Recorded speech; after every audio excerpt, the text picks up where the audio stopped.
Hello दोस्तों, आपका स्वागत है आपके अपने YouTube चैनल लक्ष्य कोचिंग क्लास में। आज हम क्लास 10 मैथ का क्वेश्चन पढ़ेंगे। मोस्ट इंपोर्टेंट क्वेश्चन जो आपका हर बार 4 नंबर का आता है, हर बार 4 नंबर फिक्स है, ग्राफ वाला। क्या लिखा है? इक्वेशन दे रखी होगी दो, और क्या लिखा? न्यूमेरिक समीकरण युग्म को आलेख्य विधि द्वारा हल कीजिए। किस विधि से करना है? आलेख्य विधि। क्या है आलेख्य विधि? ग्राफ वाली विधि। ग्राफ बनाना और ग्राफ बना के आंसर बताने, एक्स का कितना मान है और वाई का कितना मान है, तो वो बताएंगे। ये अगर क्वेश्चन करेंगे तो आपके कितने नंबर का आएगा? 4 नंबर। 100% इस टाइप का क्वेश्चन आएगा 4 नंबर का। इसी टाइप का आता है, इसी विधि से सरल करना है। कैसे करते हैं तो याद ध्यान। तो पहला काम सॉल्व। पहले क्या देंगे? समीकरण 1 क्या लिखिए? x + 3y = 6। इसको नाम दे देंगे समीकरण 1। तो समीकरण 1 से x को इधर रखेंगे, बाकी को उधर भेज देंगे। 6 का 6 प्लस के 3y उधर गए, माइनस के 3y। पहला काम क्या करोगे? हम हमेशा जब आलेख्य विधि का काम करें, समीकरण 1 को लेना, x को एक साइड रखना, बाकी को उधर भेज देना। x को एक साइड रखा, बाकी को उधर भेज दिया। x को रखा प्लस के 3y, इधर आगे माइनस के 3y। फिर आगे क्या काम करेंगे? एक बनाएंगे टेबल। क्या बनाएंगे? टेबल। सारणी। सारणी में कितने मान रखने हैं? 3। कितने मान रखेंगे? 3। तो खंड कितने बनाएंगे? 3। एक एक्स होगा 4 का। यहाँ देखो, ऊपर आएगा x, नीचे आएगा y। पहला काम क्या? प्लस के 3y तो उधर भेज दिया, माइनस के 3y, x इधर आ गया और ये हो गया। फिर अगला काम क्या करेंगे? कि y का मान रखेंगे। क्या लिखेंगे? समीकरण y का मान कहां से स्टार्ट करेंगे? 0 से। y का मान y बराबर 0 रखने पर, तो y बराबर 0 रखेंगे। तो क्या लिखा है आपका? x बराबर क्या है? 6। तो 6 - 3, y की जगह क्या रख देंगे? 0। यहाँ पे y है तो यहाँ मैंने क्या रख दिया? 0। फिर आगे x का x, 6 के 6, 3 को 0 से गुणा किया, 0। 6 में से 0 घटाऊंगा, क्या आएगा? 6। तो पहला काम, यदि y बराबर 0 रख रहा हूँ, कितना रख रहा हूँ? 0, तो मुझे x बराबर कितना उत्तर आएगा? 6 आएगा।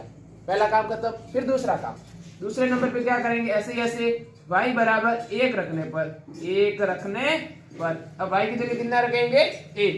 तो x का x, 6 के 6, माइनस का माइनस, 3 के 3, और y की जगह क्या रखेंगे? 1।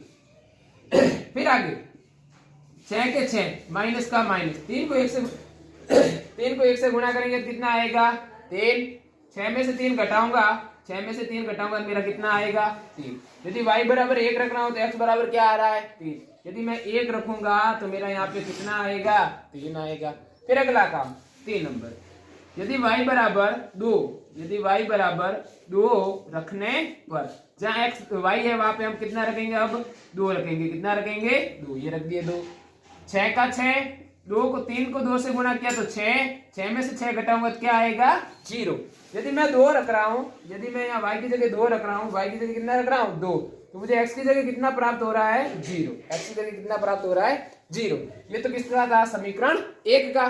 फिर समीकरण 2, ये लो, ये रही हमारी। तो लिखते हैं समीकरण 2 को, तो लिखते हैं 2x - 3y = 12। 2x का 2x, माइनस के 3y उधर गए, प्लस के 3y, 2 गुणा में उधर गया, भाग में, ये लो भाग में। सेम समीकरण 1 की तरह ही किया है। पहले इसमें भी x को सिंगल किया, ये लो x को अकेला कर दिया, बाकी को उधर भेज दिया। माइनस के 3y उधर गए, प्लस के 2 गुणा में उधर गए, भाग में। अब फिर ये x अकेला होने के बाद क्या बनाएंगे? टेबल बनाएंगे x और y की। ऊपर x रखेंगे, नीचे y रखेंगे, क्योंकि एबीसीडी पहला कौन आता है? x। तो ऊपर कौन रहेगा? x, नीचे रहेगा y। तो पहला काम y बराबर 0 रखने पर, तो ये लो 3, यहाँ पे कर देंगे 0 और ये बट्टे में 2। फिर आगे x का x, 2 12 के 12, 3 को 0 से गुणा किया, 0 बट्टे 2 के 2, 2 का भाग 12 का भाग, 12 में 2 का भाग, कितने बार? 12/2 कितने होते हैं? 6। यदि 0 रखूं तो क्या आ रहा मेरा उत्तर? 6 आएगा। फिर अगला काम y बराबर 1 रखने पर, अब यहाँ ध्यान, 1 रख रहे हैं, यहाँ क्या रखेंगे? 1। 3 को 1 से गुणा किया, 3 और 12 कितने हो गए? 15। 15 में 2 का भाग जाता नहीं, तो 1 नहीं करके क्या करेंगे? 2, क्योंकि हमारा पॉइंट आंसर है जो पॉइंट में आ रहा है, तो वो सेट नहीं होगा। तो उसके लिए क्या करेंगे? y बराबर 2। तो जहां आपका y है वहां क्या रखेंगे? 2। तो रखते हैं 2। 3 को 2 से गुणा किया, 6 और बट्टा में 2। 12 और 6 कितने हो गए? 12 और 6 कितने होते हैं? 18 बट्टे में 2। 2 का भाग 18 में कितनी बार? 9 बार। यदि मैं y की जगह 2 रख रहा हूं तो x की जगह मुझे कितना प्राप्त होगा? 9 होगा। फिर अगला काम, x बराबर y बराबर 2 के बाद किसकी बारी? 3 के। 3 को 3 से गुणा किया 9। 9 और 12 कितने होते हैं? 21। 21 पे 2 का भाग जाता नहीं तो 3 ना रखे क्या रखेंगे? 4। तो y बराबर 4 रखने पर तो x बराबर 12 प्लस 3 कोष्टक में 4 बटे 2। 3 को 4 से गुणा किया 12। 12 और 12 कितने हो गई? 24। 24 बटे 2 आपका कितना होता है? 12। 24 में 2 का भाग देंगे कितना आएगा? 12। यदि क्या रखो? x बराबर 4। यदि 4 रखो तो उत्तर मेरा क्या आएगा? 12। अब यहाँ ध्यान, ये समीकरण 2 हो गई। अब कुछ नहीं करना, जो आपकी टेबल बनी उसके टेबल के मान लिखने हैं। तो एबीसीडी वो सबको आती है, लिखो A B C D E F और 3 3 6 हो गए। पहला क्या? 6,0 तो लिखेंगे 6,0। फिर क्या? 3 और 1 तो 3,1। x को पहले रखना, y को बाद में। 0,2 तो 0,2। 6,0 6,0। 9,2 9,2 और 12,4 ये 12,4 ये लिख दिए। ये तो किसके थे? आपके पहले वाले समीकरण 1 के और दूसरे वाले किसके थे? समीकरण 2 के। अब कुछ नहीं करना है, ये काम करने के बाद क्या बनाना है? ग्राफ। ये तो 3 नंबर का आपका 2 नंबर का काम हो गया। 2 नंबर का बाकी वो होगा आपका ग्राफ। तो ग्राफ कैसे बनाएंगे? तो ग्राफ बनाते हैं ऐसे। ये हो गया आपका ग्राफ, ये बनेगा ग्राफ इस टाइप। इधर तो होगा x अक्ष, y अक्ष, x डैश अक्ष और y डैश अक्ष। ये आपका अक्ष हो गया। यहाँ पे मूल बिंदु होते हैं, मूल बिंदु का निर्देशांक क्या होता है? 0,0। यहाँ पे चलेंगे वो माइनस का 1, माइनस के 2, माइनस के 3, माइनस के 4, माइनस की संख्या। इधर भी चलेगी आपके, नीचे क्या चलेगा? माइनस माइनस, ये भी माइनस और ये भी माइनस। ऊपर चलेगा आपका प्लस। तो ये आ गया 1 2 3 4 5 6 7 8 9 और 10। तो देखना y का कितना मान हाईएस्ट है? 0 1 2 1 0 4 हाईएस्ट कितना है? 4। तो 4 से ऊपर ही रखनी, गिनती नीचे नहीं रखनी। फिर इधर में देखो x का हाईएस्ट मान कितना है? 6 3 0 6 9 12। कितना हाईएस्ट है? 12। तो 12 तक गिनती लिखनी है। 1 2 3 4 5 6 7 8 9 10 11 और 12 हो गए यहाँ तक। ये पहला काम करना है। पहले देखना है x का अधिकतम मान कितना है? तो 12। तो 12 तक गिनती। y का अधिकतम मान कितना है? तो अधिकतम मान 4 है तो थोड़ी हाईएस्ट होगी तो चलेगी। फिर अगला काम क्या करेंगे?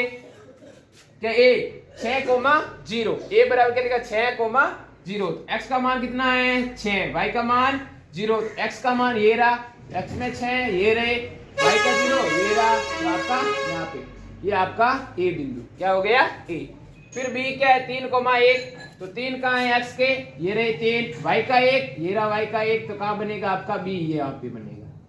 फिर अगला c 0,2 x का मान 0, y का मान 2, ये आपका क्या हो गया? c। तो ये समीकरण 1 थी, तो हम समीकरण 1 को तीन बिंदु आ गए, तीनों को मिला देंगे तो सीधी लाइन आएगी। आपको हमेशा क्या आएगी? सीधी लाइन। ऊपर लिख देना समीकरण 1, समीकरण 1 का पूरा नाम लिख देना। फिर अगला काम 6,0 तो 6,0 तो यही है आपका, ये आपका d। फिर ये क्या है? 9,2 तो ये रहे 9 और 2 कहाँ है? 2 ये रहे आपके यहाँ पे 6,2, ये आपका हो गया d के बाद में e। फिर f क्या? 12,4 ये रहे 12 और ये रहे 4 तो आपके यहाँ पे ये आपका f। फिर इन दोनों को मिला देंगे, जहां पे कट रहा वो आपका क्या होगा? आंसर। तो कट कहां पे रहा है? a बिंदु पे 6,0 पे। देखो 6,0 6,0 दोनों में सेम सेम है, दोनों समीकरण में सेम सेम है। उत्तर आपका क्या हो गया? 6,0। तो नीचे लिखेंगे अतः हमारा ग्राफ या लेख 6,0 पर प्रतिच्छेद या काट रहा है, प्रतिच्छेद करता है। तो करता है इसलिए x का मान कितना हो गया? x का मान पहले जो आता हुआ x, पीछे जो आता हुआ y। x का मान कितना हो गया? 6 और y का मान क्या हो गया? 0। यही आपका था आंसर। ये आपका क्वेश्चन आएगा 4 नंबर का। बस ये इतना सा काम करना है, यही विधि है। आगे की विधि क्या है? यही विधि है। इतना सा काम करोगे आपको 4 नंबर मिलेंगे, 4 नंबर। और हमेशा याद रखना पैमाना लिखना ना भूलें। पैमाना क्या होता है? कि हमने एक एक्स अक्ष लिया है और क्या लिया, एक वाई अक्ष। किसकी गिनती लिखी है, एक की, एक की गिनती लिखी है ना, तो लिखेंगे एक खाना, एक खाना और एक खाना। यदि 2 की टेबल लिखते हैं तो 2 खाना, 4 का पहाड़ा लिखते हैं तो 4 खाना, 10 का लिखते हैं तो 10 खाना। बस ये याद